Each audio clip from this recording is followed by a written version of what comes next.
Bundling home and car insurance with Geico is so easy, your neighbors are probably already doing it. But who? They may drop little hints like, beautiful day out. Even more beautiful since we saved by bundling our home and car insurance with Geico. or Yard work is hard. Much harder than bundling with Geico, which was easy. or it may be even subtler, like, Speaking of burgers, we bundled our home and car insurance with Geico and saved a bunch of money. bundling is easy with Geico. Just ask your neighbors. And now it's Geico's Motorcycle Rules of the Road. Before you ride, make sure your mirrors are clean and adjusted properly. And if you're going on a group ride, make sure the lead biker knows where they're going. Ed, quick question. Where are you taking us? Oh, I have no idea. Well, am I the leader? Because I was following that dude with the red helmet. Where is he? And the rule to saving on motorcycle insurance is, in 15 minutes, Geico could save you 15% or more. Welcome to the Boneyard with Steve Robertson. As always, I am your good friend and host, Steve Robertson, here on a Wednesday afternoon edition of the Yard. I had hoped to record earlier today, but started chasing the day, and we didn't have a lot going on today, so I'm late. So I apologize, but we'll get this up hopefully in time for your drive home and also, too, for your drive to work tomorrow. I know a lot of you guys listen to the show in the morning, so a couple things I want to talk about. You know, I had a discussion with the illustrious Hind Dog today of Gene's Page fame. We speak every day, talk college football a lot. And sometimes I joke with him. I said, you know, this should be the show. Like, I should just have you on the show sometimes, and we should just kind of talk college football. Maybe someday we will. But there are some discussions that I have with him that I think are relevant, that you guys will find very interesting. I want to spend some time talking about that, because there are a lot of people that are like, hey, you know, we need to run the football more. And I do think when we run it, we need to run it to keep the defensive unit honest. You know, we don't need to run it just for running it. You know, one of the things that I think about is I read and hear these things. Oh, you know, we check down, check down, check down, check down. You know, how many times when we ran 3 yards in a cloud of dust did we end up in second long, second 11, second 12? Oh, then all of a sudden, okay, then we run again, or we do a short control pass, and now it's 3rd and 7, 3rd and 8, or whatever. You know, the thing with this offense, when it's working correctly, and it has been, you know, for a couple of weeks here, you know, for the most part, we win on first down. We got to win on first down. You think, well, you know, if we can get 4 or 5 yards on the first down, that keeps us on schedule, makes us a little less predictable on second down. And then it gives you a manageable third down. You know, we've been a pretty good third down team this year. But especially in SEC play, we have been rather proficient, I guess. I want to go back to the A&M game, and let's just kind of find this out together. Okay, so our first offensive snap of the game against A&M, this is following, of course, the Fred Peters interception, is we have a pass play for no yards, which brings up a 2nd and 10. What do? We immediately convert, make that a first down on 2nd and 10. We get 13 yards. Then on the next first down, we're complete to Jaquavius Marks for 6 yards, which brings up a 2nd and 4. All right, those are the only 2 first downs on that drive. Let's go down to our next possession, which came at 9:26 to go. We drop back to pass. We give up a 1-yard loss on a sack. That puts us 2nd and 11, so we're actually behind the chains, which is a rarity for us. We get a nice play out to DJ to get a 6, bring up a 3rd and 5. We hit Polk for 13, brings up another first down. Then we're out to Polk on a bit of a check down for 4. We convert later in the drive, brings up a 1st and 10 at the A&M 45. What do? We swing it out to Marks for 4 yards. And I don't know if you guys have noticed, too, we're not, those routes on the check downs to the running backs, not what they were earlier in the year. We're kind of running a slant a little more to kind of get those guys into the open field and away from the boundary. Then we run the football and get a first down, brings up a 1st and 10 at their 30, and then we go to Malik Heath for 22. 1st and 8, we run it, 7 yards. Brings up a second one. Of course, we ultimately convert on this drive and score a touchdown. Okay, so we get the ball back again in the second quarter. And again, you know, we're used to the halfback dive, right? Well, let's just run the halfback dive. Let's run off tackle. Let's run a counter here. Maybe we get a yard or 2. First and 10, what do? 25 yards out to Jaden Wiley. It sets up another first down at the 50. Then we're complete to DJ for 8, which gives you a second two. We convert. Then we run the football on first and 10, get 2 yards. Brings up, what do you know, an incompletion on second and 8, incompletion on third and 8, and we attempt a field goal. All right, so next possession, we get it at 10:31 to go in the half. We're complete to DJ for 2, then back to Polk for a first down. Brings up first and 10 at our 30. We check it down to DJ to get 4, brings up a manageable second and 6. And then we're complete to Polk for 4 on the sideline. So we end up not converting on this drive. But again, a manageable possession. We just didn't execute. Okay, with 2:47 to go, it's a first and 10. We're complete to Jameer Calvin for 23. Brings up another first down. Then we're complete to Polk for 7. Of course, a manageable second down. We convert. Brings up a first and 10. And what do you know? First and 10, we go to Tulu for 23, which makes another first down. And it's 15 yards to Polk for a touchdown. So very proficient there on first down. And, of course, even what's crazy is even on our little mini possession to close the half, we're complete. First down, we're complete to Makai Polk for 13, which sets up another first down. And then, kind of chaos ensues. We get the false start, which puts us behind the chains. So in the first half, we only have 2 first downs that really net us, next to nothing. We had the incomplete pass. We had we had one run that only got us a couple yards, and then of course we have this penalty to makes it first and 15. So very proficient on first down in this ball game. All right, so open the second half on our very first down. We check it down to Jaquavius Marks, who gets us 6. What do you know? It's a manageable second down. We convert. First and 10, we're complete to Marks for 12 more. It's first down. Then we swing it out to Polk. We only get the 1. And then ultimately, back-to-back incompletions, we end up punting.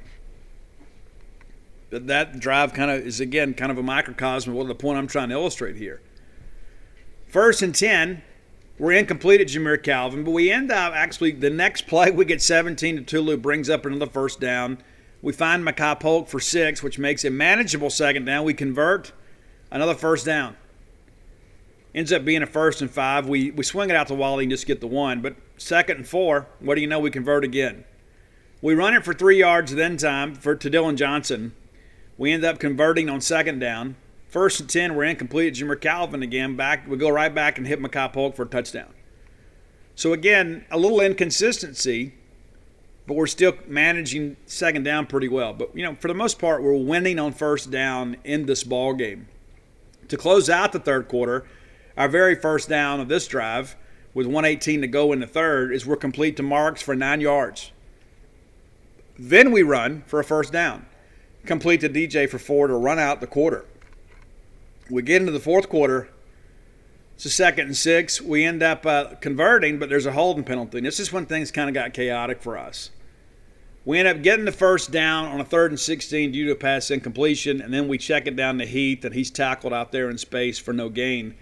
We still are able to convert. On the next first down, we're complete to Austin Williams for 6. What do you know? It's another second and medium. There's an incompletion. Then we find Ford. Again, that gives you 2 shots to get 4 yards, right? The next first down, we go back to Ford for 5. Brings up a second and 5. Then we go to Malik Heath. Nice pass breakup there for them. We're playing to win here. That's one thing that I kind of missed in our breakdown earlier this week is we didn't play to not lose. We played to win. And end up getting a sack for a 1-yard loss, and then another sack. They take the holding call, backs us up. So we end up, this is that crazy drive where we kind of lost our composure a little bit. The moment may have been a little bit too big for some of our young players. We're able to overcome it. We get the ball back, of course, with 5:39 to go. Really needing to kind of put a drive together to put this thing away. We're complete to Calvin for 3, which brings up a second and medium. They break it up, and then ultimately convert on third down.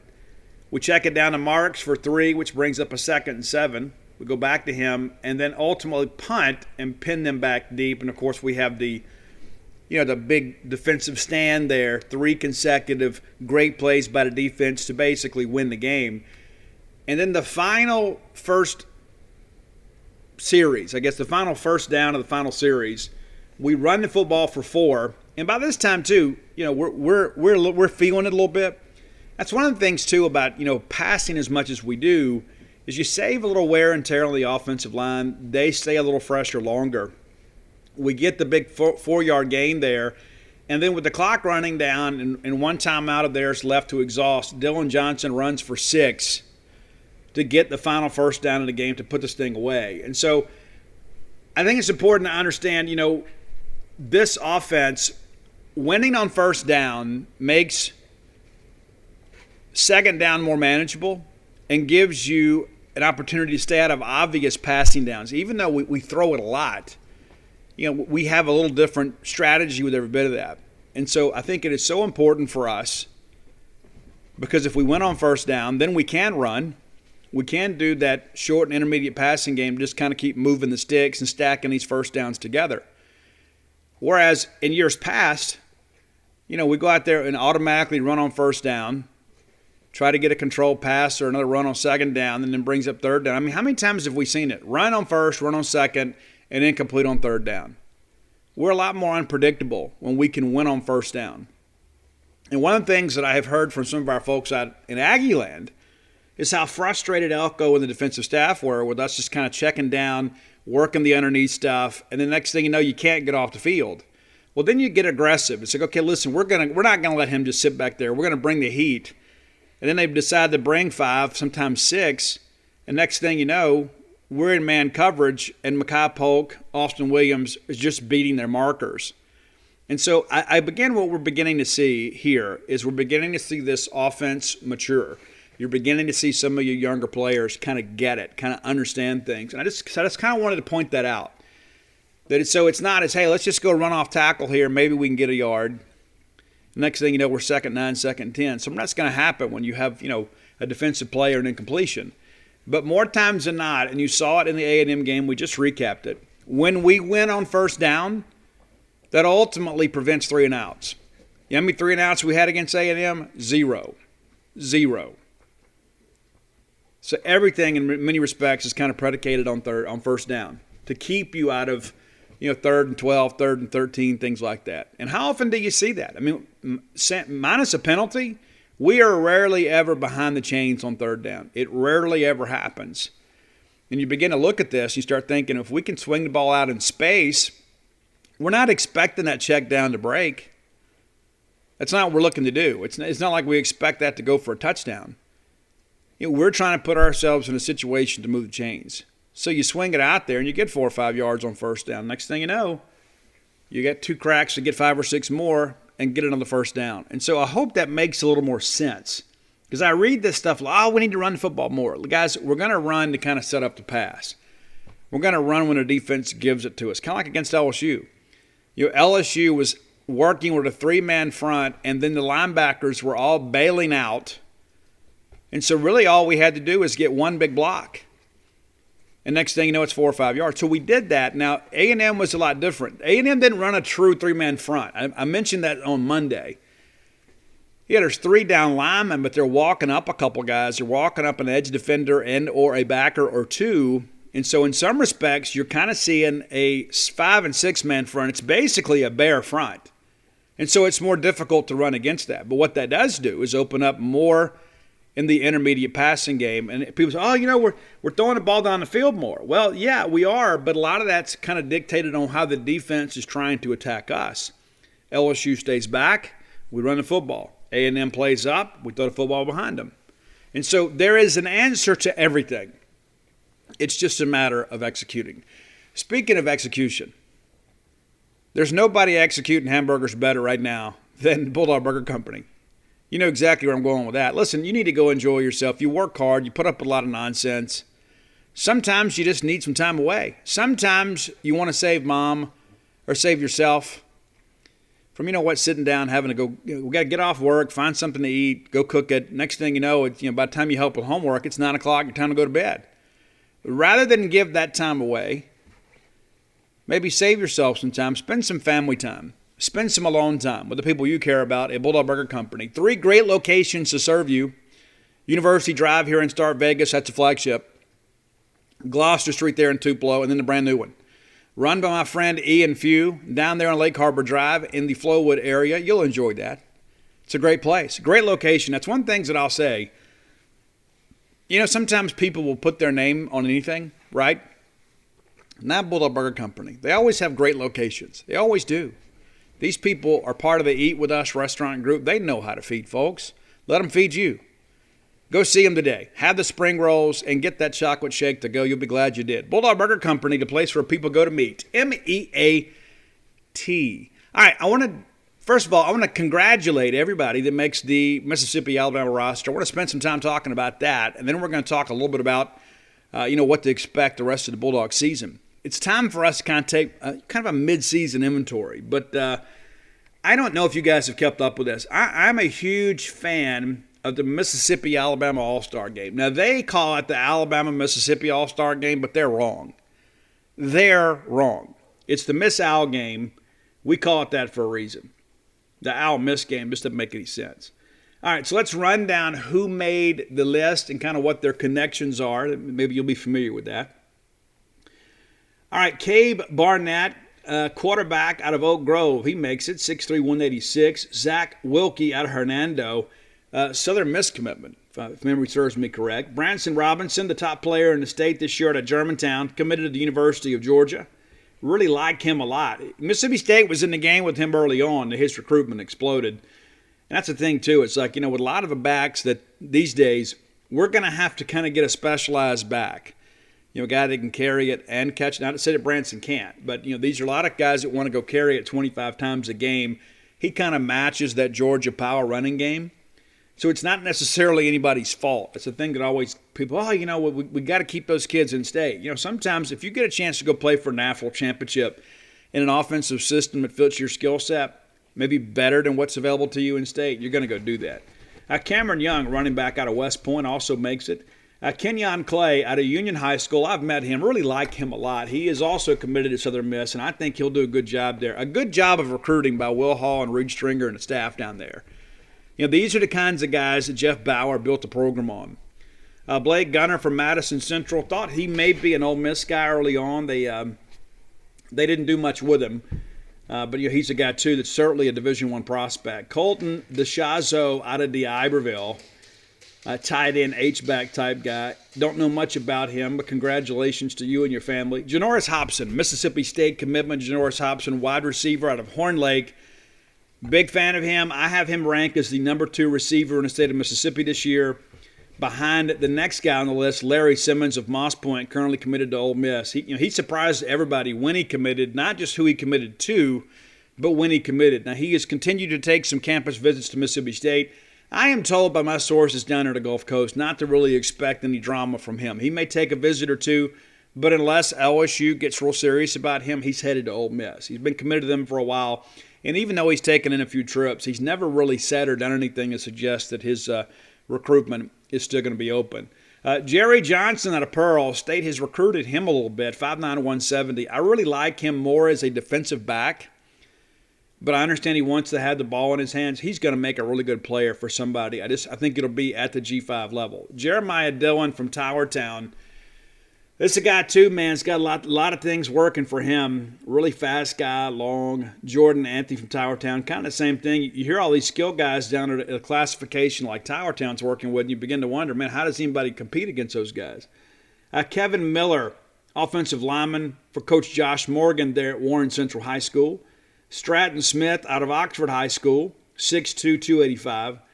Claybron Pollard out of Oak Grove. That's a guy that State did some work with back in the spring. You kind of kicked the tires just a little bit with him. Not much has really happened. The top offensive line prospect in the state, Bryson Hearst out of Gaucher, committed to Ole Miss. And I'll be honest with you, watching his senior film, he's not really shown the explosiveness that he did last year as a junior. That happens sometimes with seniors. I still think that he is a guy that will be a really good SEC player. He's a guy that can kind of anchor your offensive line. Would have been great for Mississippi State to get him. Jasmine Galloway out of Madison Central, 6'3", 300-pounder. I have seen some MC tape. I haven't watched him specifically, but that's another guy, too, you look at and say that's college size right there. Zerlin Hudson out of Brookhaven, I've actually heard about him. Had a couple people tell me he might be able to be a guy that could play on the interior on the both offensive and defensive line. 6'3", 330. Kind of difficult to move a guy like that. Dontavius Bell from Warren Central, 6'4", 315. Coach Morgan actually told me about him last year. Thought he had a chance to play on the Division I level and certainly has Division I size. Marleke Fleming from Holmes County Central. Coach Rogers and his staff doing a great job there producing prospects. Of course, you had Lexington, McLean. Those schools kind of combined up there. But, like what we're hearing out of that program, consistently have players there. Wasn't always the case. Jaheim Otis from Columbia High School. That's right, the Columbia High School. It's where I went to high school. It's where Walter Payton went to high school. It's where current Bulldog Fred Peters went to high school. A lot of good things from Columbia High School. So Jaheim Otis, a guy that's committed to Alabama but still flirting regularly with Mississippi State. We expect to get an official visit out of him, see how things progress with him. Chip Bilderback doing a great job at my alma mater. Really, really proud of the Wildcats. Expecting to win a state championship this year. Probably should have won it last year, but I give McGee all the credit, man. They beat us in the South State Championship in the slop. They found a way to win. We didn't, so congratulations to those guys. Jacarius Clayton, former Mississippi State commitment, now an Ole Miss commitment out of Tupelo. Really like him a lot. I don't think he is a defensive lineman. I know he wants to play defensive line. He's 6'6", 280. I just don't know how you get pad level at that effort. I just don't think that's the case. I think he will probably eventually switch the offensive line and probably play football for a while. Kind of feel the same way about Xavier Harris at Germantown, 6'7", 365. Now that's a guy, obviously, if he can get good pad level, which is difficult to do at 6'7", that guy's a load in the middle. Guy that plays hard, too, was a Mississippi State lean and a nowhere committed to Ole Miss. And you know what? Great job recruiting them guys. I think he got a great player. Aaron Bryant out of South Haven committed to Texas. I think that if you really break this thing down, this is a guy that's probably undervalued. It's a prospect. You can say, well, Steve, he's got a bunch of Power 5 offers. That's true.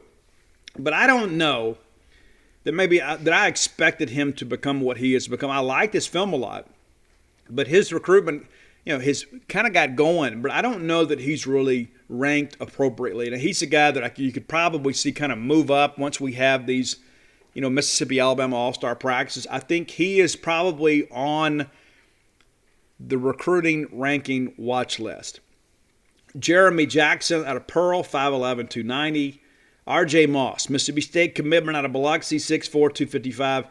I think he is going to be a 290, 300-pounder when it's all said and done. I think he will slide inside and play with, in a 4-point stance once he gets to Mississippi State. Really like him a lot.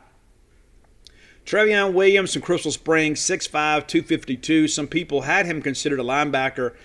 This is a guy that's probably going to be a 5 technique, I think. He might even slide inside. At 6'5", he is going to carry a lot of weight. But it's not going to hurt his mobility or his dexterity. I really like him a lot. I think he's got a chance to do some big things. Jackion Cunningham out of West Point, 6'1", 203 linebacker. Jahari Griffin out of Neshoba Central. And that's a program that has consistently put some players out there on the next level too. Jarquez Hunter, running back at Auburn, just absolutely killing the game over there. Zy Ford from East Webster, had a chance to meet him. They have him listed at 6'1". I think he's closer to 6 feet. This is a kid that's got a ton of G5 offers. I mean, an absolute ton. And he will hit you. He will absolutely change your oil for you. There's a lot of players out there that play big, that are big. This is a guy that plays bigger than he's listed. I really like him a lot. He plays for Coach Ron Price there at East Webster.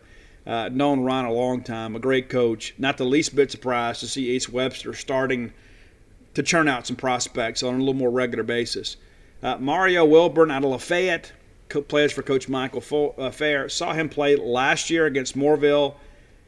A guy that's probably going to play his way into some bigger things a little bit later. Khalid Moore, Mississippi State commitment from Poplarville, 6'2", 210. No surprise to see him on the list. Really like him a lot. You begin to kind of run down the backers in this class. He and Stone Blanton are the two in the state of Mississippi this year that are really SEC players that I expect to be SEC starters. Some other guys might make a roster at some point, but really like Khalid Moore. And since he's committed, he has not been involved in any drama. He and his family lock, stock, and barrel with the Bulldogs. All right, Marquez Dortch committed to Ole Miss out of George County. They've got him listed at 6'1", 170. That's probably a little bit heavy and tall. Guy really wants to play wide receiver. He's committed to Ole Miss essentially as an athlete, but I understand they're recruiting him some as a DB. He's also flirted with Mississippi State a little bit. Also really close to MJ Daniels. I'll be very surprised if anything changes with him. Mississippi State commitment, Trent Singleton. Out of Raymond High School, plays for Coach Michael Fields down there. Really like him a lot too. He can play a number of positions. Going to play DB in this game. I expect him to be a safety once he gets here to Mississippi State. Really like him, his attitude.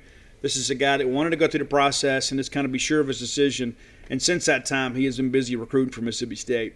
Malcolm Hartzog out of Jeff Davis County for the coach Lance Mancuso. That's the former Bassfield High School. They have consolidated with Prentice.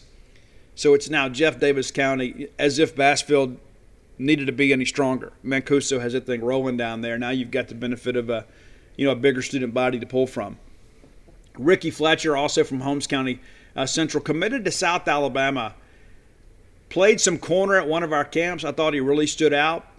6'3", 180. That long, lean defensive back. It's pretty quick twitch. I won't be the least bit surprised if he plays his way into a Power 5 offer. I really like his film. Cameron Knox, New Albany, I'm a big fan of his too. 6 foot, 193. He's a guy that plays receiver and safety.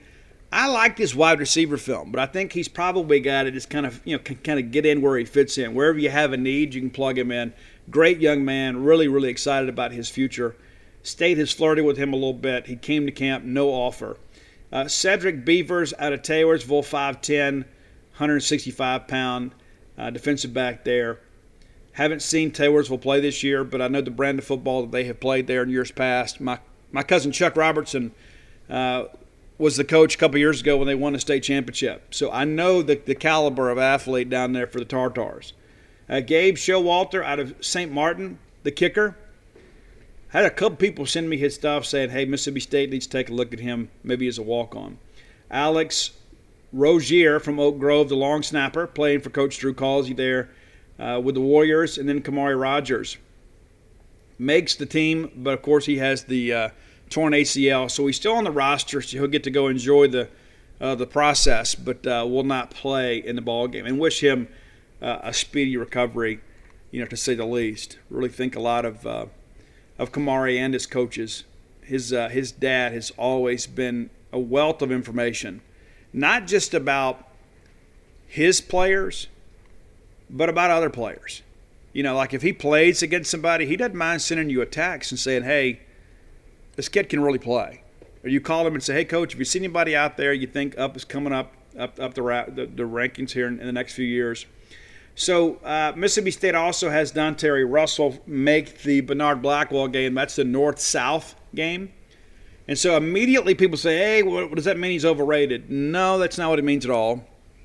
I really like him a lot. I think he's going to be a big-time player for us in Mississippi State. We'll see how things progress with him. But, if we're going to start evaluating kids just based on who makes an all-star roster, we're kind of... Bundling home and car insurance with Geico is so easy, your neighbors are probably already doing it. But who? They may drop little hints like, Beautiful day out. Even more beautiful since we saved by bundling our home and car insurance with Geico. or Yard work is hard. Much harder than bundling with Geico, which was easy. or it may be even subtler, like, Speaking of burgers, we bundled our home and car insurance with Geico and saved a bunch of money. bundling is easy with Geico. Just ask your neighbors. And now it's Geico's Motorcycle Rules of the Road. Before you ride, make sure your mirrors are clean and adjusted properly. And if you're going on a group ride, make sure the lead biker knows where they're going. Ed, quick question. Where are you taking us? Oh, I have no idea. Well, am I the leader? Because I was following that dude with the red helmet. Where is he? And the rule to saving on motorcycle insurance is, in 15 minutes, Geico could save you 15% or more. Kidding ourselves. There are a lot of very talented players. I remind you, Dante Moncrief did not make the Mississippi-Alabama All-Star game. There's a lot of guys that have gone on to great college careers. But here's the deal. I want to go win the game. And sometimes, there are some of these, Picayune's a good example. For years and years and years, Picayune and even West Point, those guys will get downhill on you in a hurry. If you ever get behind in those ball games, they've got some of those offensive linemen that maybe they're not, college football prospects, but they are absolutely great high school players. And so we want to go win the game, and sometimes that means you might take a guy that just simply fits the scheme you're going to run in an all-star game. Yeah, and there's a lot of those guys too that need a little opportunity to prove themselves. And so I don't ever think negatively of a guy just because he doesn't make the Miss Al game. There's also a lot of coaches. A lot of coaches say, "Hey, I love this kid. I want him to be in the game." Maybe if they're coaching in the game, maybe there's some. I hate to call it political, but it's like if I'm going to go coach in the game, I at least want one of my kids to play in it if at all possible. And so sometimes that happens. And so this could be a springboard for a young man like that. You remember we had a guy by the name of Tevez Calhoun that many of you had never heard of. I went and watched Tevez play against Neshoba Central High School. Was it Neshoba? Maybe it was either way. I went and watched them play on a Thursday night. Went to go watch Quay Evans play. Tevez set out the first half, and they get behind in the ball game. And then Tevez suits up at halftime and then takes over the game, and they win going away. Well, I knew about Tevez Calhoun. I'd heard about him from a lot of people in the area. Well, then he goes to the Mississippi-Alabama All-Star game and wins the MVP. And then Mississippi State offered him, and he comes to Mississippi State and was a starting corner on our team that went to number 1 in the country. Might have been the biggest, toughest kid pound for pound on that team. And that's saying an awful lot. You remember the big suplex, right? I mean, this is what he did. I mean, the guy was incredibly strong. And coaching high school football now, doing a great job. So there's an opportunity for some guys that maybe they will play their way into Division I opportunities, and then there are some Division I guys that perhaps will play their way into some Power 5 opportunities, because there's always some late bloomers. And you like to have a scholarship or two left late. And that worked out for us then. So I wanted to go over that again and just kind of congratulate those that made the team and also offer a little bit of evaluation of kind of what I think is available out there. It is a good year in the state. It's a lot better than it was last year. It is a really good year in the state, and I think what's going to happen too is you're going to see some guys kind of play their way into some opportunities. There's going to be some high school guys that get offers from, say, State or Ole Miss, or others late, and people are going to be like, "Oh, well, where'd this guy come from?" Well, it's not going to be some big surprise. There are a lot of guys out there with that sort of ability. And I think Mississippi State, in the end, will end up taking some guys late. A lot of people have asked about Davis Dalton from MRA. I'm a Davis Dalton fan. I have been from the beginning. Last year, one of my good friends, that advertises on this show, Blair Chandler, reached out to me after Davis had the big game against Trinity last year in week 1. And he goes, "Hey, this kid can really play." And so I go watch the film of that game. I'm like, "Hey, I agree." And so he's kind of been on the radar for a while. Some people say, "Well, Steve, do you think State will offer?" If they do, I think it comes late. Now, he's a guy that's committed to Southern Miss. He grew up a Mississippi State guy. I know that he would love to come here. You can't necessarily take him for granted. If you want him, you got to go get him. But I ask myself sometimes, could he be Austin Williams in this offense? And I'd say absolutely he can. And I think it's pretty clear that Austin Williams has a role in this scheme. Very dependable guy, good possession guy on third down. Let's be honest, we don't do a ton of vertical in this offense. That's a byproduct of the way that teams play us defensively. And so you should expect that to continue. You're not going to see a ton of man coverage, but I think the kid could play here. Do you go offer him today? No, probably not. Do you continue to monitor him? Yeah, you do. And when you get into, November, you get into early December and you take an inventory, so you know what, this is a guy that really wants to be here. This is a guy that can help us. And so I'm not saying you make the decision today, but I will not be the least bit surprised if that happens later. You always got to be willing to be a little flexible in your evaluation. There are a lot of times you get, and that happens in our industry a lot. I used to deal with it all the time. We had those conference calls with people at scout.com, and then it's like, "Hey, I don't really like this kid." Well, when's the last time you saw him? "Oh, I watched film back in the spring." Have you seen his senior film? Kid's really good. He's cut a couple tenths off his 40, added about 10, 15 pounds of mass, catching everything thrown his direction. And so you can't be so stubborn that you miss on a good player because of something, maybe a snap judgment you made earlier in the process. That's the thing about college coaches. It's like there is always this continuing evaluation process. You got a lot of people now working off the field that are continuing to kind of monitor these guys and evaluate them and cutting up film. So it's a lot harder for guys to maybe fly under the radar. So we'll see what happens. But I like Davis Dalton. And if it doesn't work out, I'll pull for him at Southern Miss. That kid can really play. I really do. And I've had a lot of people reach out to me and say, Steve, this guy is really, really good. And you know what? You're absolutely right. He is. He came to Mississippi State's camp. I want to say he ran, 4.7s, low 4.8s, and that's the thing you look at in this league. And say, you know what? Nah, I got to have guys at least running 4.6, 4.5s. Love to have some 4.4s. Not as many of those guys out there as you might think, no matter what they put in their Twitter bio. But in this scheme, the way that we're running things, you need guys that are smart, that can uncover and do some things after the catch. I think Davis Dalton can do all those things. So there you go. Let's get into today's top 10 list. Brought to you by closewithblair.com. That's Close with Blair, Blair. And here's the deal, too. We've talked about, listen, if you want to buy a new home, and maybe you're underprepared for that. Maybe you don't even know how to go about the process. Blair's got to talk to, for sure. But I want to share a couple things with you, too. He and I have spoke recently. Rates are not going to stay low. In this economy and all the things that we're dealing with right now, there's going to be some adjustments. There's no doubt about it. There's going to be adjustments. So if you've been thinking about refi, maybe you need some cash out to put a pool in, maybe you've got some college expenses, maybe you've got all kind of things going on. Use the equity in your home to help it work for you. And here's the deal, too.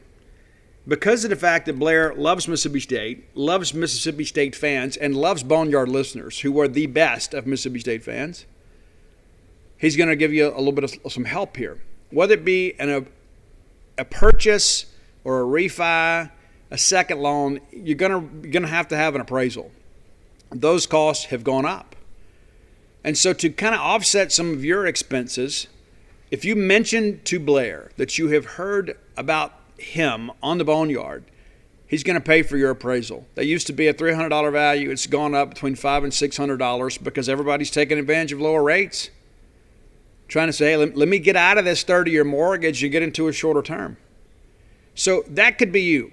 So we're really pushing refis now before it kind of gets to be a bigger issue. Go ahead and jump in now because you know how it is. If you move, you got to move. But a lot of people don't plan ahead and say, you know what, I'm in my home. I've got these extra expenditures I've got to deal with. And maybe I could consolidate some debt and put myself into a situation where that interest is now deductible rather than just simply paying it revolving debt or installment loans to people that I'm just basically paying the debt to pay the debt. It also gets you out of PMI insurance. If you bought a house and maybe you didn't have 20% equity or a down payment of that type, you're probably paying PMI insurance, which is an absolute racket. Get out of that. Let Blair help you. Closewithblair.com. Be sure to let them know you heard about it on the Boneyard to get your free appraisal. All right, we're going non-point today. Now, I have been a non-point fan since the very beginning. I have watched the evolution of this band. You say, well, Steve, I've never heard non-point. You're wrong, because the intro to this show used to be a non-point song, and it's actually on our list today. One day I could probably put a top 10 list together of the soundtrack of the Boneyard, because I've had 10 or more songs, either as the intro or the outro. But, so yeah, you've heard non-point before. And one song that didn't make the list that I could have made an exception for, because I know you all have heard it, but it's non-point's cover of the Phil Collins classic, In the Air Tonight. They do a phenomenal job. And listen, I'm one of those kind of people too. Listen, I guess I'm an old guy. I don't want you getting on my lawn, that kind of stuff. But here's the deal. There are some songs out there I think you just don't mess with. And that was kind of one of them. When I heard they were covering it, I was like, I don't know. But they kill it. And so it didn't make the list. And maybe we can talk Roy into adding it to the Spotify list today, because I know you guys dig it. I listen to it all the time. I sing it sometimes because I love it so much. And it has it doesn't build the same way the original one does. I guess it's got a couple of big, that drum explosion. It's in there twice. So check that out, the cover of Phil Collins, In the Air Tonight. But here is your top 10. And so when non-point first got started, they were kind of like 311 a little bit. I know many of you guys are familiar with 311. they were kind of a harder version of 311. So they had some of those same elements, kind of some reggae at times and, some rap type stuff too. I wouldn't necessarily say they were new metal, but they were kind of in the same vein of 311 when they got started. And so you go back, these first couple of songs are from that era in many respects. Number 10 is The Truth. Great track. It's, again, many of you that maybe even know Nonpoint aren't quite as familiar with that one. That goes back a ways. Number 9 off the very first album that dropped in 1999. Here we are all these years later. Nonpoint still on radio. Mind Trip. And that definitely sounds kind of like in the 311 vein. I think you'll enjoy that track. But from here on out, it gets a little bit heavier. As well it should. I have met these guys and I've had multiple conversations with Elias Soriano, who is the singer from Nonpoint, who is one of the more down-to-earth rock stars. I mentioned him and LeJean Witherspoon. Both those guys have dreads, and so maybe that's why I think that. But every conversation that I've had with Elias Soriano, I met with him at the Hideaway in Jackson, saw him out in Rocklahoma. And every time that I'm around the guy, it's like he's always so eager to talk music. He'll tell you the stories behind the songs. Number 8, one of the shorter songs in the catalog that just hits right out of the gate. And let me be honest with you, the lyrics of this one are a little bit explicit, so maybe you don't listen to it with the kids in the car. But this is one that kind of gets my blood racing, man. I love this song. It's called I Said It. I'm admitting that I said it. I don't regret it. And so this is one of those in-your-face songs. It's like, oh, did you really say this about me? Yeah, I absolutely did. Now, what are you going to do about it? Besides stand there and give me a hard look. So it's really it's really aggressive. It's really in your face. I think you'll dig it. Number 7, going back to, this is when the band really kind of began to change. They've had some different guitar players. And so sometimes that influence is kind of heard in these albums. But What a Day. And this is one of those songs, too, that's kind of like tells you a story.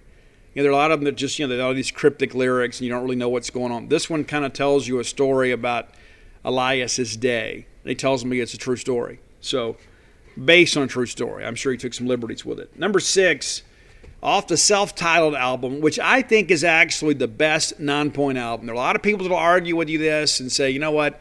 No, Steve, it's going to be To the Pain or Recoil. I don't know that I agree with that. I think it's the self-titled album. I love that album. Pandora's Box and The Way I See Things were never singles. They're on that album. There's probably 5 or 6 songs on that self-titled album that could have been singles, and a handful of them were. But it's Left for You. And one of the things I dig about this one is, it's kind of a breakup song, and it's like, hey, here's the deal. There's nothing left for you here. So if you want to come back later, we might be friends or whatever. I might be able to, give you a supporting word, but there's no home for you here anymore. And I love the tempo change later in the song.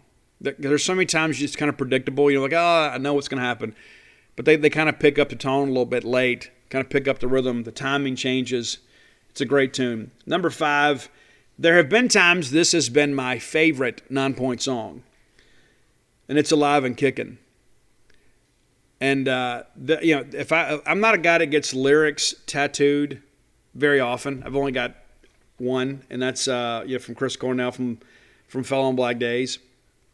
But if I was to ever get some lyrics tattooed on me from Nonpoint, this is what they would be. You have to forgive me a little bit. I had to look them up because I want to make sure I get them right. I was about to say them, and I was like, I don't know if this is right. But I'm stronger now even after everything that you did. I'm still alive and kicking. I'm better now. I'm awake. Now I can see everything in front of me. Pardon me. So I'm still messing up. Look it up. There you go. Alive and kicking. I love how they open up with that bass riff to open the track. It's an absolute killer. It's a song of kind of inspiration in many respects. All right, number 4 on the list, a song that Elias Soriano tells me that he wrote about a former ex-girlfriend. It's a song called That Day. I remember that day when everything changed. That image never fades away. It's a killer track. At some point, we've all been there. We've all felt that. I think you'll enjoy that one a lot.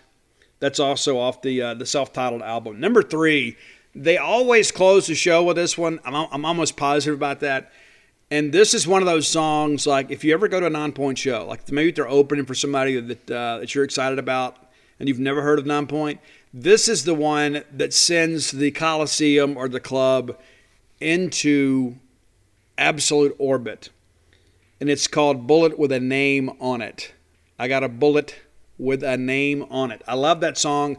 I love the opening riff. I like how it just kind of reaches out and grabs you and just kind of pumps you up a little bit. I know that you'll dig that one. Number 2, and this was the former intro to this show. It's Breaking Skin. Till you feel the skin break. It's actually a song about addiction. And there's a video out there, and I talked about this recently on the show. There's a video out there that kind of talks a little about methamphetamine abuse and that sort of stuff, kind of urging people.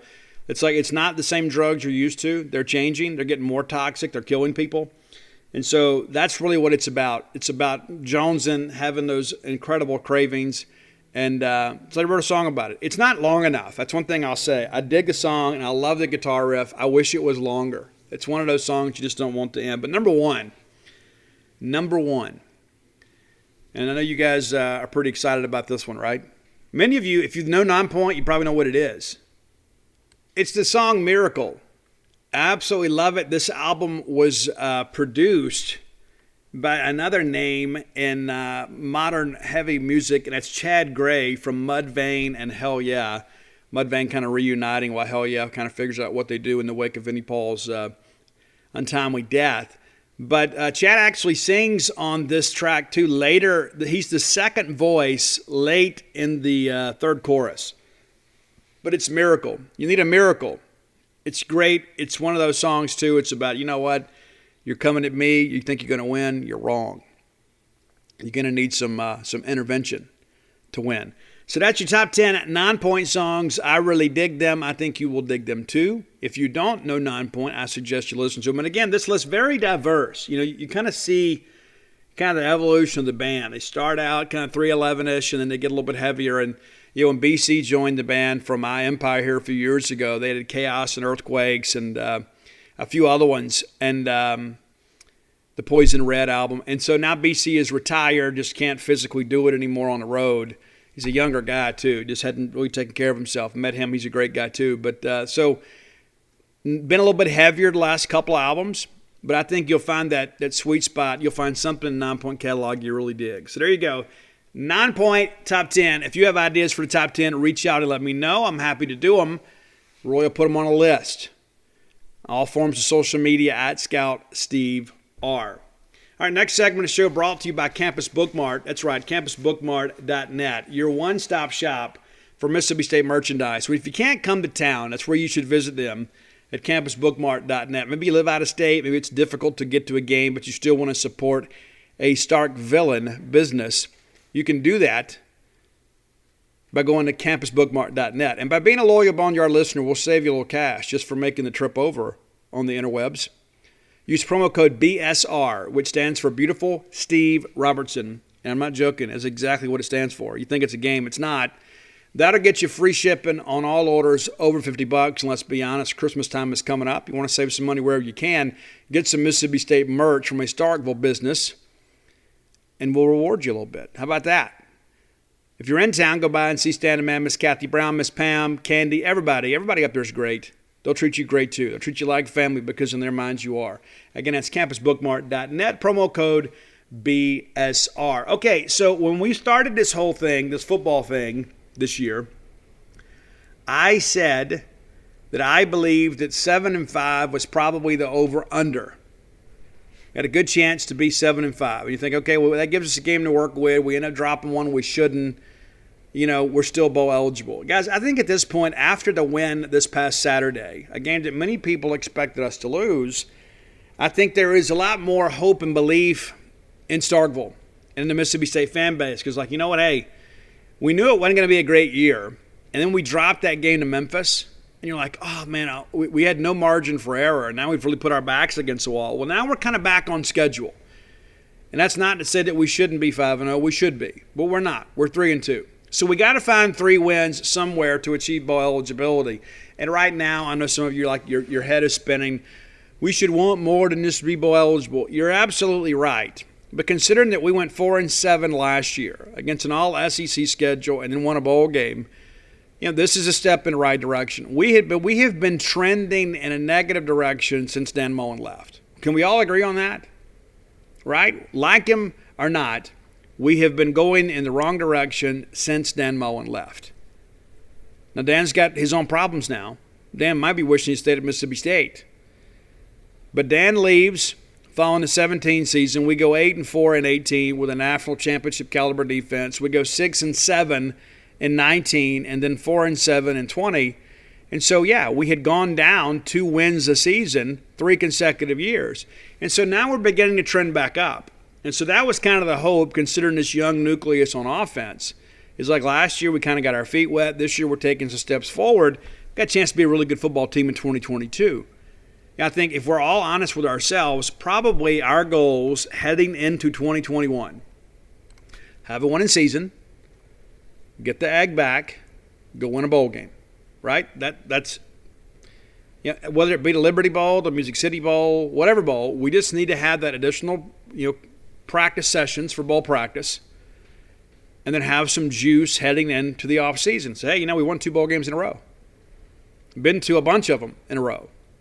And so then that is a step forward in the redevelopment of this program. I hate to call it a rebuild. It wasn't a rebuild when Joe got here. It was when he left. And I like Joe a lot. Just didn't work out for us. And I think in many respects, he came in and said, hey, you guys never did this, never did that. And it's true. But we had some growing pains, and then we had to kind of rectify the fact that, things weren't going the way they should. And so a lot of people say, well, this is year 2, and, blah, blah, blah. You can't even really count last year, other than the fact that you got some reps for some guys, But so, again, we get bowl eligible this year. And I'm not satisfied to go into the Dadgum Liberty Bowl or Independence Bowl every year. I want to get back to Atlanta at some point. And we're not going to get there this year, barring something totally unforeseen, something historic.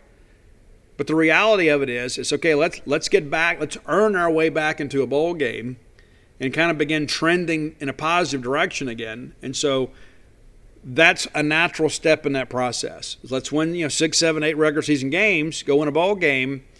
And then next year, I think you've got a chance with the fact that Marks and Rogers and Wally and Dylan Johnson, those guys are your core group will all be juniors and seniors next year. Makes perfect sense to me. Okay, so let's look at the schedule. What's left? Now, it's incredible the difference that a win makes, like we just saw in A&M. As I mentioned, many of you expected to lose. I think the only person in the media that picked us to win, in the print media. I think Haydad picked us to win too. But we were kind of the last of the Mohicans. No. Mississippi State's got something to show me. No. Well, first of all, Mississippi State didn't have to show you anything. Period. Doesn't matter. Doesn't matter what I think. Doesn't matter what they think.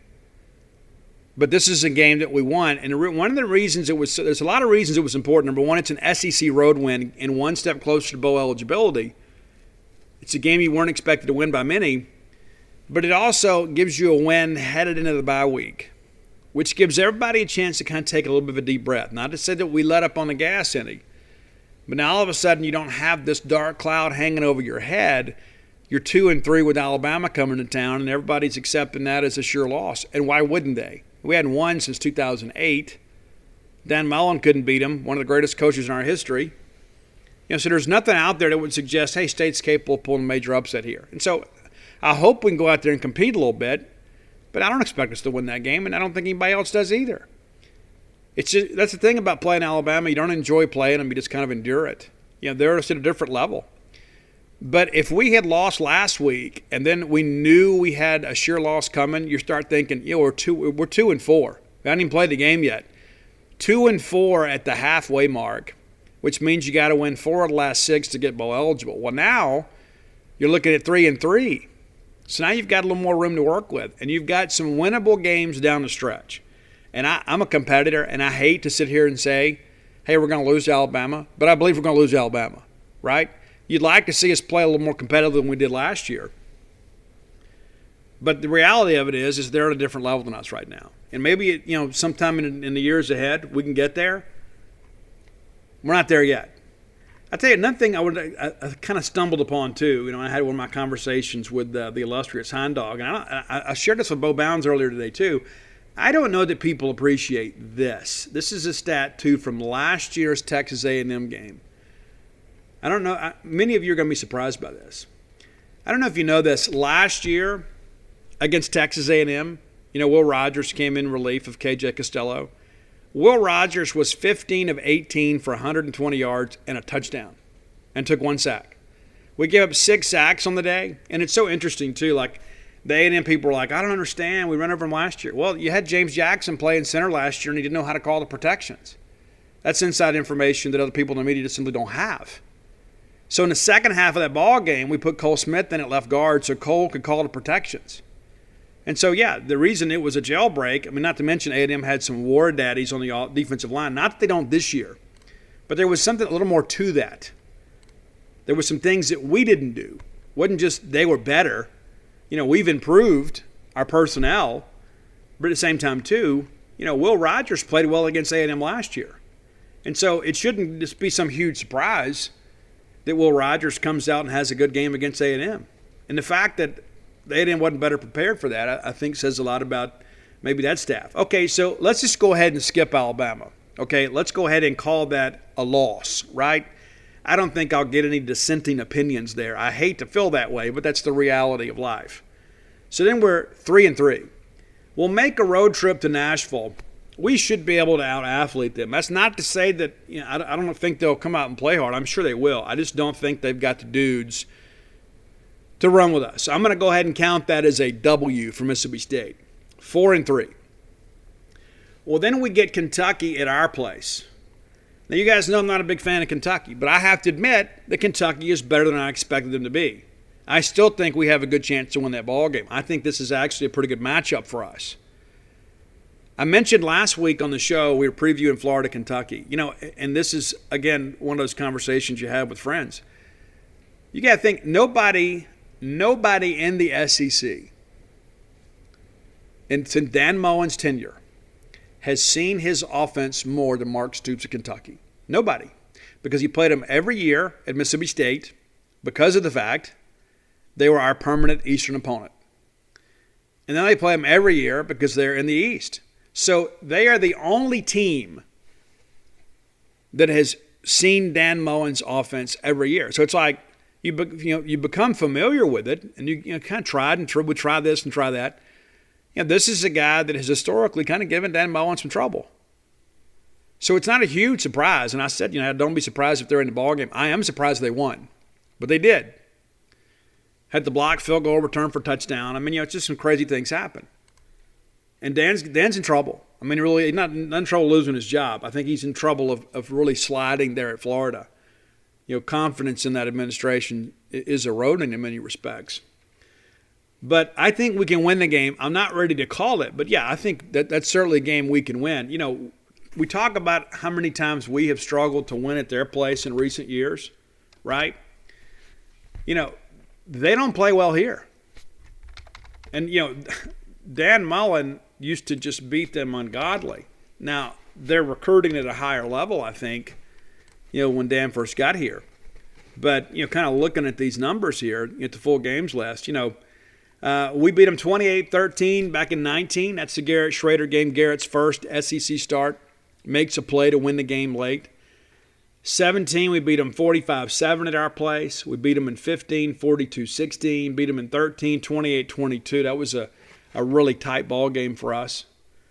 We skipped a couple years. We go back to 2010. We beat them 24-17. So the last time that they beat us in Starkville was Sylvester Croom. You remember that? We missed an extra point and then missed a field goal late that clanged off the upright. You remember that? So that's how long it's been since Kentucky has won in Starkville, if memory serves me correct. I'm looking at the list right here, and it looks to be absolutely correct. We played them back-to-back years in Lexington, 11 and 12, and we won both. There was a time there we had about a 7-8 game winning streak against them. So Dan Mullen beat them from 2009 to 2015. Peter Sermon kind of ruined our streak there. One day we'll get over that bad case of sermonitis. But, that's a game that listen, are they capable of beating us? Absolutely.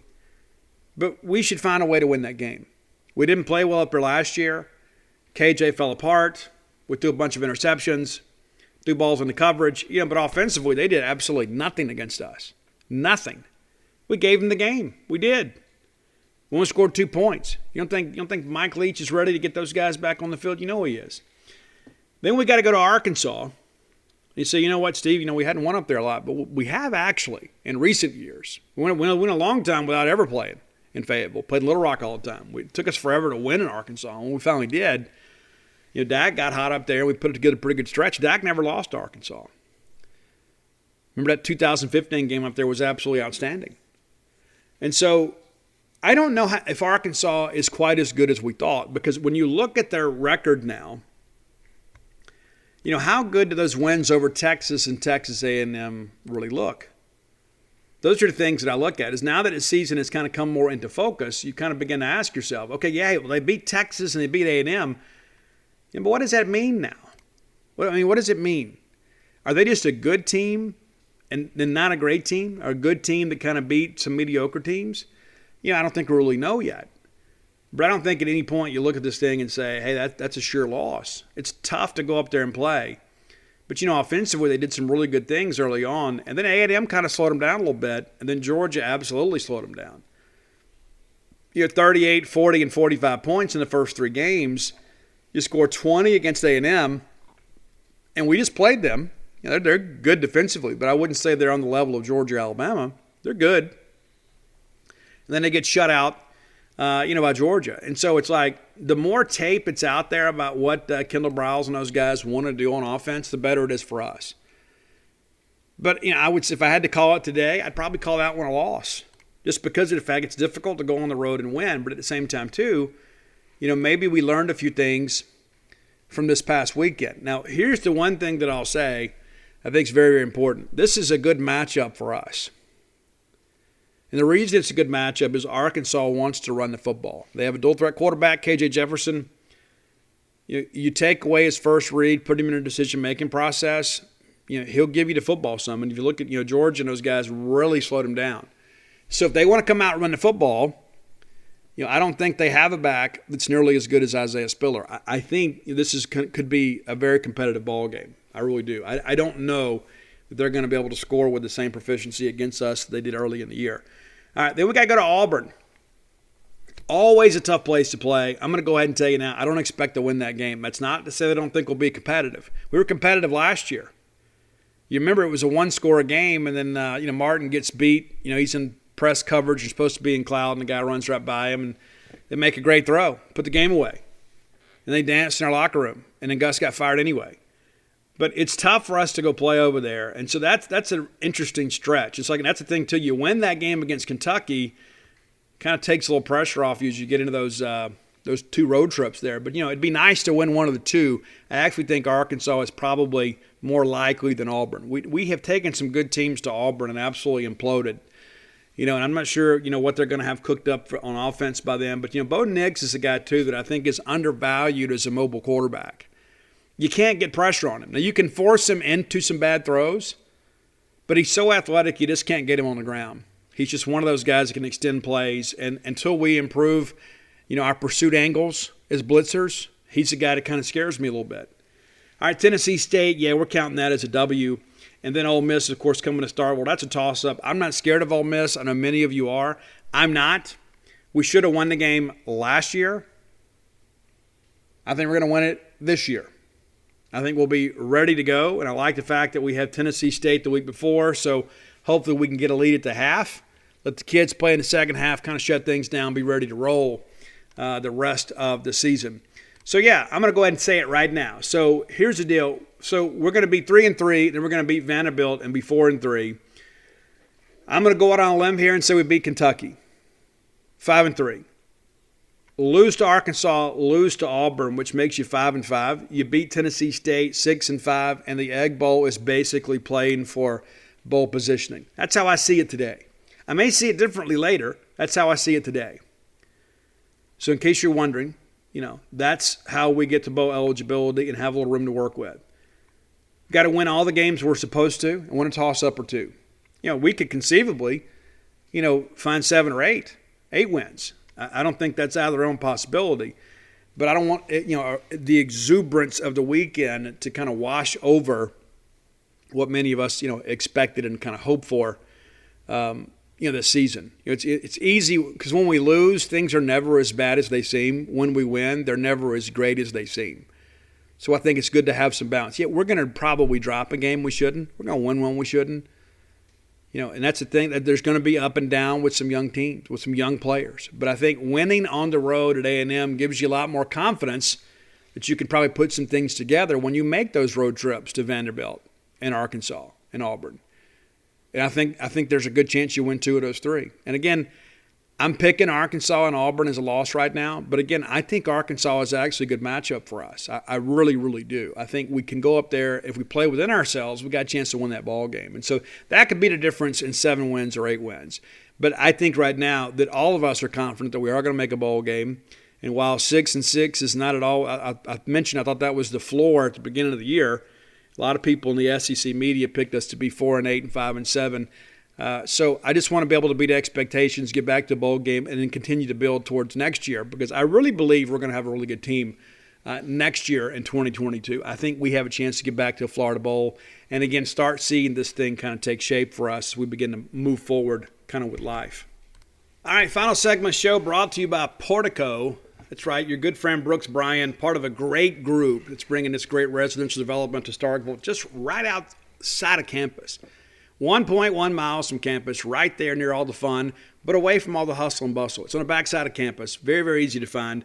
Listen, if you were looking to move now, it's too late. Phase 1, completely sold out. And congratulations to Brooks and the group there for getting that done. So Phase 2, if you're still looking to move in there, 3 of those lots have already been purchased. And the best thing about that is, too, you can purchase your lot and then pick out the floor plan for your new home as they begin to construct. You don't have to wait for these things to be constructed.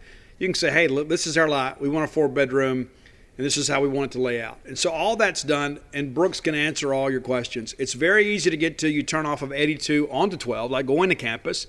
Your very first right is Pat Station Road, which will take you across on West Point Road. Boom, there you are, Portico. Easy to find. You need to have a little urgency, though. Okay, this is not going to last forever. It's absolutely not. And so it's important that you guys can have, you've seen this place grow up, right? I mean, we've been with Portico now for the better part of a year. And we're like, hey, we got a couple houses sold. Well, now Phase 1's completely sold, right? So people are listening. People are buying. You need to do the same thing, too. You deserve new construction. You do. You've worked hard all your life. Give Brooks a call. Let him make your dream of moving to Starkville a reality. And whether it be one of these deals, too, where it's an investment property or perhaps it is your primary residence, we'd love to have you here as our neighbors. Brooks has got a plan for everybody. Give Brooks a call today. My friend, your friend, Brooks Bryant, 601-416-8075. Again, that's 601-416-8075. Even has some great Mississippi State baseball stories he'll share with you. That's Brooks Bryant with Portico. Make Portico your next move. I want to talk a little bit today about some Bulldog history. I've written a couple books, about the Mississippi State Ole Miss rivalry. And one of the guys that is rather interesting that actually made the move to Mississippi State after being in Army. He coached Army for 3 years, 1930, 31, 32. And we're talking, in case you don't know, we're talking Major Raf Sassy. So 1930 to 32, he goes 9-1-1, 8-2-1, 8-2, 25-5-2 record. And then didn't coach for a while. Right? Didn't coach for a while. Begins to coach again at Mississippi State. Shows up immediately in 35. We go 8-3. 7-3-1 in 36. We play in the Orange Bowl. We lose, but we go to the Orange Bowl. And in 37, we go 5-4-1. And so they say that he had – there's a lot of rumors out there about what happened. But here's the deal. He's the guy that really pushed for us to have like an actual Bulldog. Like Mississippi State had kind of had a Bulldog as an unofficial mascot for centuries. And so he's the guy that said, hey, I want this Bulldog on the sidelines. And so he was behind every bit of that. And then we ended up actually a little bit later having like an official bully. You know what I'm saying? Like there was one that was like purchased by the university. It wasn't a borrowed dog or whatever. But he was the guy that kind of put that together. He was also a war hero, which is so incredibly interesting. He's a Delaware native and graduated from West Point, was assigned to the cavalry, was in the U.S. Army in World War I, became a major, and then commanded the 301st Tank Battalion. Then he went back to Army, taught math, became football coach, and then joined the Mississippi State staff and also was a science instructor in addition to coaching the Maroons back in those days. After 3 seasons, just out of the blue, he resigned. They said he had a nervous breakdown, the stress of coaching and everything, a little bit too much for him. And I've heard some people that have said, it's a really sad story in many respects. I want to read to you guys the actual news article from when he left, from the Associated Press. And we were called State College, Mississippi back then. State College. Lieutenant Colonel Ralph Sassy, who built up a highly rated football team at Mississippi State College, was confined to his home suffering from a nervous breakdown. Acting on the advice of his physician, Dr. J.W. Eckford, Colonel Sassy resigned yesterday as head coach at State College, but retained his position as head of the ROTC. Sassy was advised that his condition would not permit him to resume coaching this season, but Dr. Eckford said the famous Army man might be sufficiently improved to resume his other duties later. He never did. The football squad and the college student body were temporarily stunned by the sudden collapse. It's crazy. Absolutely crazy to think about that. All right, a little bit more here. Sassy was showered today with testimonials of sympathy and well wishes for his speedy recovery.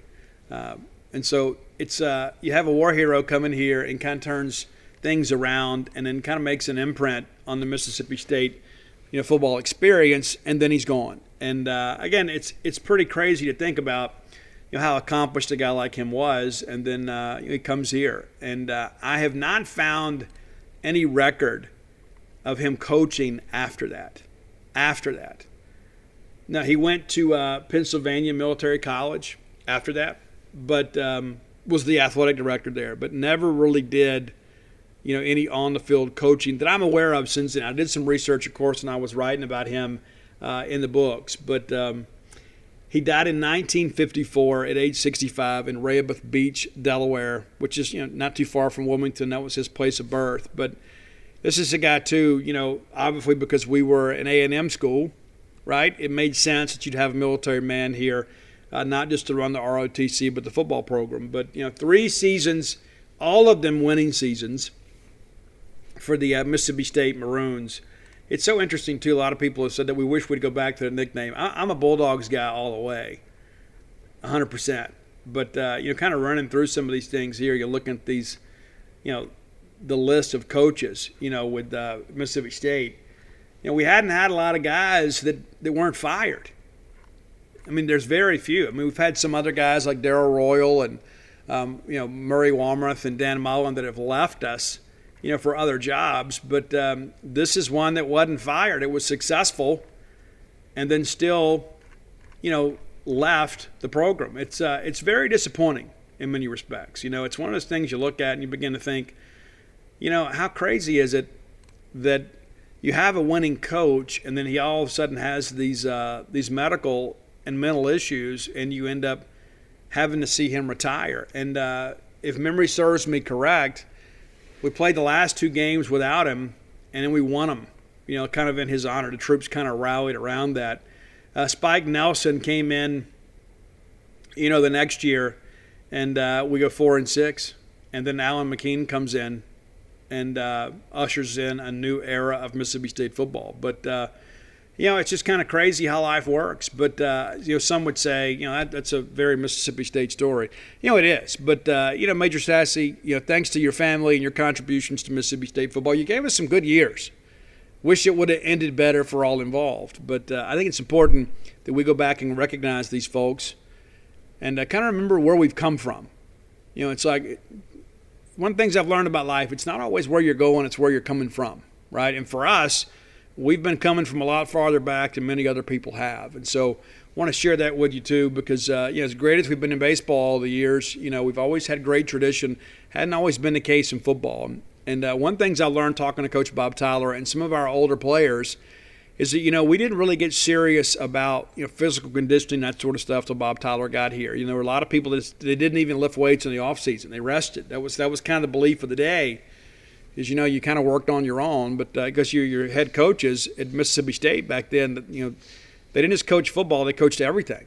And so I think it's important to kind of understand that it was a different day and time, but we did have some people that did have some sustained success, and unfortunately, they just didn't hang around long enough for us. Well, that's going to do it for today. A little bit shorter show today. It is a bye week, of course, not quite as much to talk about. We have had no media opportunities this week. I believe we'll have one tomorrow.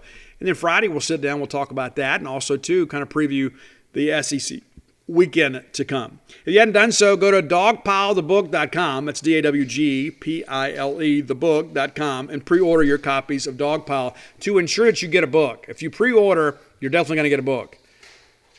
Limited supplies between now and Christmas. Still waiting for a release date, but the book is at the printer, getting everything done, getting finished up. And I'll have the date for you as soon as we can. I'm eager. Guys, I get the post-book blues really, really bad. Like when I'm working on stuff, I'm all excited. And then when I get done with it, I'm just so ready for you guys to have it. And so I'm ready to get out on the road and do some book signings and kind of meet you and see your smiling faces. We're going to do some baseball signings this year. We hadn't done that in the past, but we're going to do some game day signings. So if you guys are coming to town and you got a book or you want to buy a book, you can kind of do that then. And so I'll have those. We'll announce those as we get into baseball season.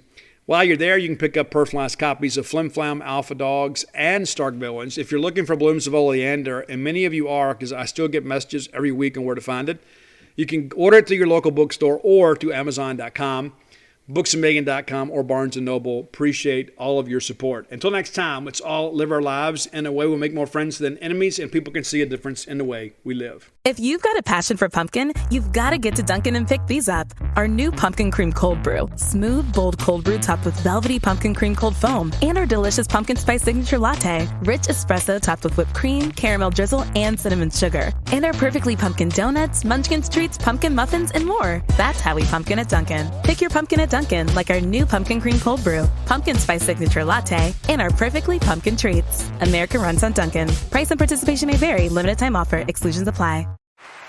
Hear that? Is that America cheering or a sausage patty sizzling to perfection? It's time to cheer for Egg McMuffin and fresh cracked eggs at McDonald's. It's time to wake up to the aroma of freshly baked biscuits and treat yourself to a real honest-to-goodness morning meal. Breakfast, it's on at McDonald's. Now enjoy a large iced coffee for just $2. Add a breakfast sandwich to make a meal. Prices and participation may vary. Cannot be combined with any other offer or combo meal.